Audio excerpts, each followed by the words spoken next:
السلام علیکم ورحمۃ اللہ وبرکاتہ۔ بسم اللہ الرحمن الرحیم۔ سامعین و ناظرین، آج کا ہمارا یہ ویڈیو دروس اللغت العربیہ کا جزء ثانی کا سبق نمبر 13 ہے، جس میں شروع میں فعل مضارع یذهب کے کچھ صیغے دیے گئے ہیں، پھر اینڈ میں آخر میں ان صیغوں کے فاعلوں کی طرف نشاندہی کی گئی ہے، یعنی اشارہ کیا گیا ہے۔ اس سبق میں کچھ خالی جگہ دے کر فعل مضارع یذهب کی گردان میں سے مناسب صیغہ پر کرنے کو کہا گیا ہے۔ نیز کچھ اور خالی جگہ دے کر یذهب کے علاوہ دوسرے کسی بھی مناسب فعل کے ذریعے خالی جگہ پر کرنے کو کہا گیا ہے۔ اس کے علاوہ کچھ جملے ایسے دیے گئے ہیں جن میں غلط صیغوں کو صحیح صیغوں میں تبدیل کرنے کو کہا گیا ہے۔ یہ ہے اس سبق نمبر 13 کا خلاصہ اور نچوڑ۔ اب آئیے ان سب کو حل کرتے ہیں۔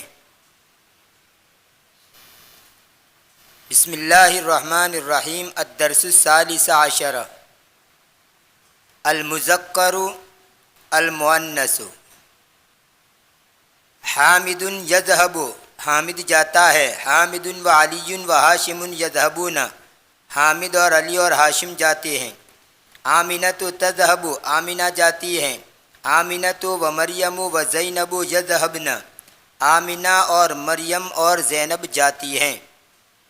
ان میں یہ صیغہ واحد مذکر غائب کا ہے، یہ صیغہ جمع مذکر غائب کا، یہ واحد مؤنث غائب کا اور یہ جمع مؤنث غائب کا۔ تثنیہ کے صیغے یہاں پر نہیں دیے گئے ہیں اور یہ غائب کے صیغے ہیں۔ المخاطب المذکر المؤنث، انت تذهب، تو جاتا ہے۔ انتم تذهبون، تم جاتے ہو۔ انت تذهبین، تو جاتی ہے۔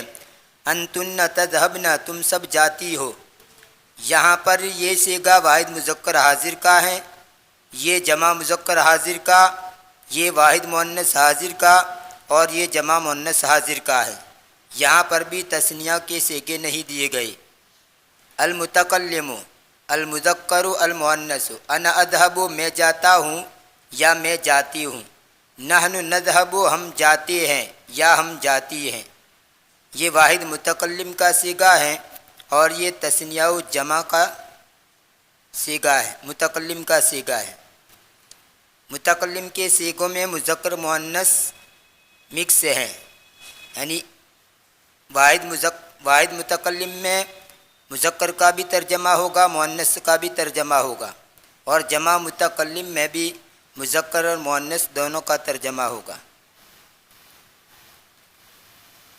اکمل الجمل الآتیۃ بوضع الفعل ذهب فی المضارع بعد اسنادہ الی الضمیر المناسب، یعنی ذهب سے فعل مضارع کا صیغہ رکھ کر اس کو منسوب کیجئے ضمیر مناسب کی طرف اور اس کے ذریعے آنے والے جملوں کو پر کیجئے۔ آنے والے جملوں کو پر کیجئے ذهب سے فعل مضارع کے مناسب صیغے کو رکھ کر جس کو مناسب ضمیر کی طرف منسوب کیا جائے، جیسے فی ای ساعۃ، اس کے بعد خالی جگہ ہے اور لکھا الی الجامعۃ یا عائشۃ، تو چونکہ یہاں پر عائشہ کو مخاطب کیا گیا اور وہ واحد مؤنث ہیں، اس لیے یہاں پر واحد مؤنث حاضر کا صیغہ آئے گا۔ فی ای ساعۃ تذهبین الی الجامعۃ یا عائشۃ، اے عائشہ کون سے گھنٹے میں تو یونیورسٹی کی طرف جاتی ہے۔ الطلاب، یہ جمع مذکر ہے اس لیے جمع مذکر غائب کا صیغہ آئے گا۔ الطلاب یذهبون الی الملعب بعد الدرس، طلبہ سبق کے بعد کھیل کے میدان کی طرف جاتے ہیں۔ انا، یہ واحد متکلم کی ضمیر ہیں اس لیے واحد متکلم کا صیغہ اس کے ساتھ لگے گا۔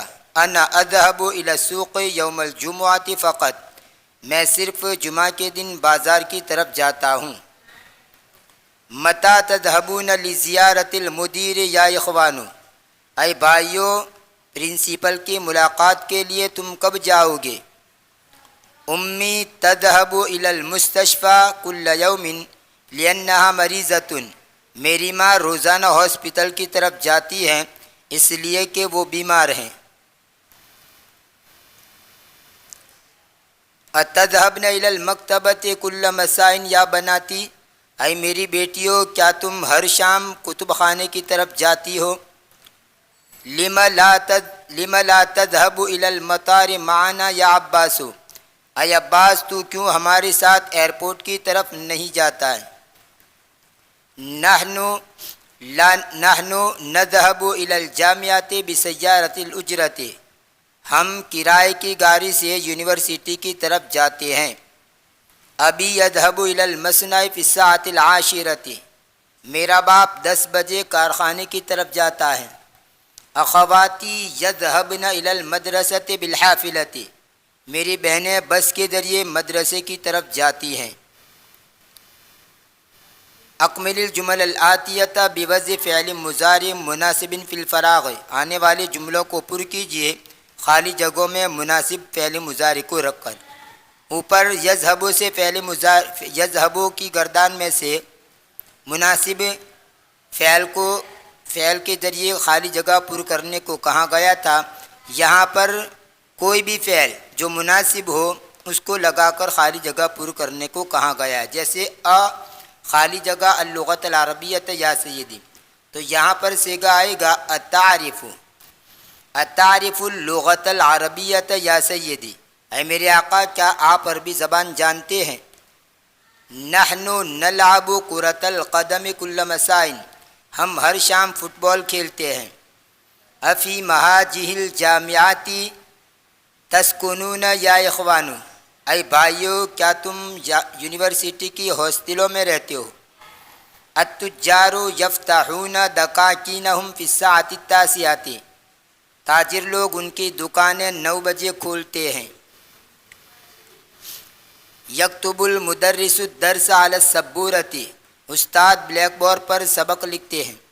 اخوات حمزۃ یدرسن بالجامعۃ، حمزہ کی بہنیں یونیورسٹی میں پڑھتی ہے۔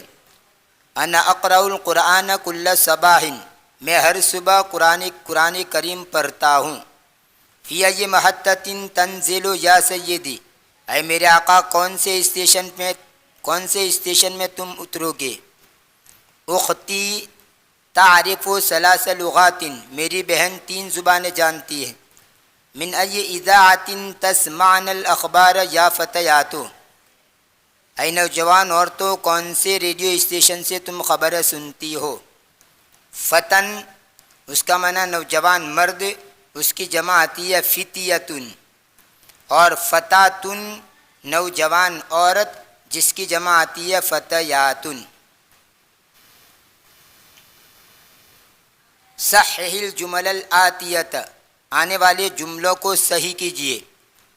نمبر 1 یا مریم، اب یہاں پر دیکھیں مریم کو مخاطب کیا گیا ہے اور یہ مریم مؤنث ہے، واحد مؤنث ہے، تو صیغہ آنا چاہیے واحد مؤنث حاضر کا، لیکن یہاں پر لکھا ہے اتعرف، واحد مذکر حاضر کا صیغہ لکھا ہے، اس لیے یہاں پر اتعرفین آئے گا۔ یا مریم اتعرفین رقم ہاتف المدیرۃ، اے مریم کیا تو محتممہ کے فون کا نمبر جانتی ہے؟ یدخلون الطلاب، یہاں پر دیکھیے الطلاب یہ فاعل بن رہا ہے، اور جب فاعل جمع بھی ہو تب بھی فعل واحد ہی آتا ہے، تو یہاں پر یدخل واحد آنا چاہیے، یدخل الطلاب، یدخل الطلاب الفصل قبل دخول المدرس، طلبہ استاد کے داخل ہونے سے پہلے درس گاہ میں داخل ہوتے ہیں۔ الطبیبات، یہاں پر یہ جمع مؤنث ہیں تو صیغہ بھی جمع مؤنث کا آنا چاہیے، لیکن یہاں پر لکھا ہے یخرجون، جمع مذکر کا صیغہ لکھا ہے، تو اصل صیغہ آئے گا الطبیبات یخرجن من المستشفى فی الساعۃ الواحدۃ، سب ڈاکٹرنیاں ہاسپٹل سے 1 بجے نکلتی ہیں۔ یجلسن الطالبات الجدد، یہاں پر الطالبات الجدد فاعل ہیں اور یہ جمع مؤنث ہیں تو صیغہ آنا چاہیے واحد مؤنث، لیکن یہاں پر لکھا ہے یجلسنا تو اصل صیغہ آئے گا تجلسو۔ تجلس الطالبات الجدد فی الصف الاخیر، نئی طالبات اخیری صف میں بیٹھتی ہیں۔ این تذهبن، یہاں پر اخوان سے مخاطب ہیں، یا اخوانو اے بھائیو، تو جب بھائیوں کو مخاطب بنایا گیا ہے تو صیغہ آنا چاہیے جمع مذکر حاضر کا، اور یہاں لکھا ہے جمع مؤنث حاضر، تو اصل صیغہ آئے گا این تذهبون یا اخوانو، اے بھائیو تم کہاں جاتے ہو۔ اختی یہ واحد مؤنث ہے تو صیغہ آنا چاہیے واحد مؤنث کا، لیکن یہاں پر لکھا ہے واحد مذکر کا یدرس، صحیح صیغہ آئے گا اختی تدرس فی المدرسۃ الثانویۃ، میری بہن ہائی اسکول میں پڑھتی ہے۔ نمبر 7 میں یا بناتی اے میری بیٹیوں، بیٹیوں کو مخاطب کیا گیا ہے تو صیغہ آنا چاہیے جمع مؤنث حاضر کا، لیکن یہاں پر جمع مذکر حاضر لکھا ہے، تو صحیح جملہ یہ ہوگا ماذا تکتبن یا بناتی، اے میری بیٹیوں تم کیا لکھتی ہو۔ ماذا تاکلین یا عباسو، یہاں پر یا عباسو واحد مذکر ہے تو صیغہ واحد مذکر کا آنا چاہیے، لیکن یہاں پر واحد مؤنث کا صیغہ لکھا ہے حاضر کا، صحیح عبارت ہوگی ماذا تاکلو یا عباسو، اے عباس تو کیا کھاتا ہے۔ نحنو یہ جمع متکلم کی ضمیر ہے اور جمع متکلم کی ضمیر کے ساتھ جمع متکلم کا صیغہ ہی لگے گا، تو یہاں پر اشربو کے بجائے آنا چاہیے نشربو۔ نحن نشرب القہوۃ کل صباح، ہم ہر صبح کافی پیتے ہیں۔ سترجع ابھی، یہاں پر ابھی میرا باپ فاعل بن رہا ہے، صیغہ آنا چاہیے واحد مذکر غائب کا، لیکن یہاں پر لکھا ہے واحد مؤنث غائب کا، تو صحیح جملہ ہوگا سیرجع ابھی من الریاض فی الاسبوع القادم، میرا باپ آئندہ ہفتے ریاض سے لوٹے گا۔ تأمل مائلی، نیچے کا سوچ۔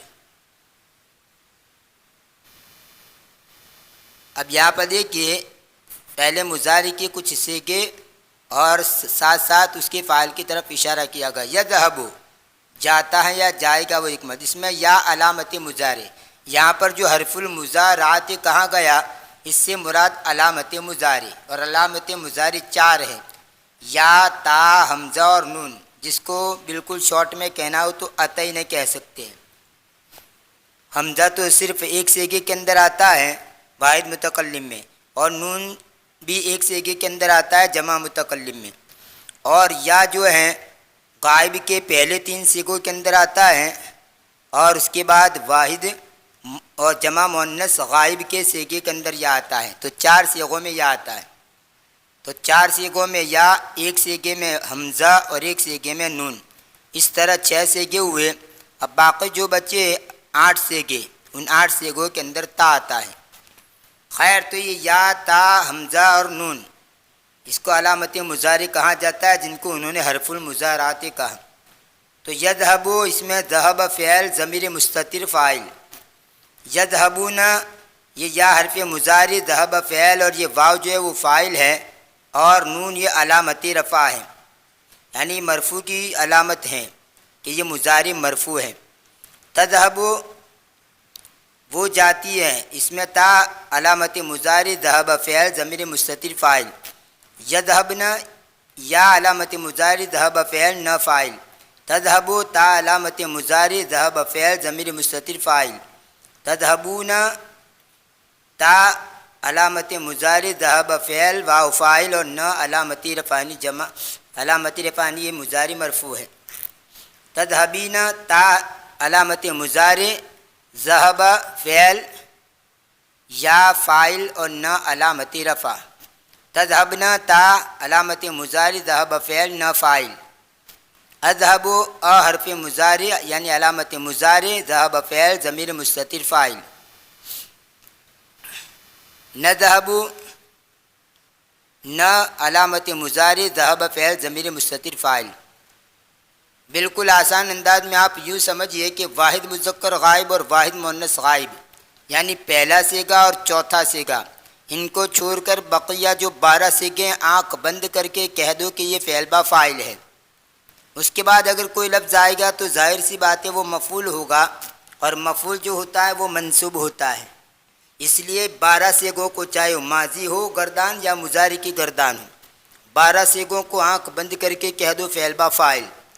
ہاں، واحد مذکر غائب اور واحد مؤنث غائب کے اندر دیکھیں گے کہ اگر واحد مذکر غائب اور واحد مؤنث غائب کے بعد کوئی اسم ایسا ہے جو مرفوع ہے تو وہی اس کا فاعل بنے گا، اور اگر وہ اسم اس سے پہلے آ گیا ہے، واحد مذکر غائب سے پہلے یا واحد مؤنث غائب سے پہلے، تو پھر ضمیر پوشیدہ اس کا فاعل ہوگا۔ اس کو اچھی طرح ذہن میں بٹھا لیجئے، فاعل ہمیشہ فعل کے بعد ہی آتا ہے۔ اگر کسی فعل سے پہلے کوئی لفظ آ گیا تو وہ کبھی فاعل نہیں بنے گا بلکہ وہ مبتدا بنے گا۔ الکلمات الجدیدۃ، نئی کلمات۔ سیارۃ الاجرت، کرائے کی گاڑی۔ صفن جمع صفوفن، صفن کا معنی درس گاہ بھی ہوتا ہے، صفن کا معنی لائن بھی ہوتی ہے، اس کو سب بولتے ہیں، اور صفن کا معنی درجہ بھی ہوتا ہے، درجہ، درس گاہ، لائن وغیرہ، جمع صفوف آتی ہے۔ اخیر کا معنی اینڈ، اخیر میں۔ یہ تھا آج کا ہمارا یہ ویڈیو دروس اللغت العربیہ جزء ثانی کا سبق نمبر 13۔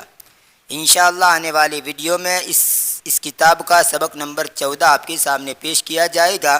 تب تک کے لیے انتظار کیجیے، دعا میں یاد رکھیے۔ فی امان اللہ، الی اللقاء۔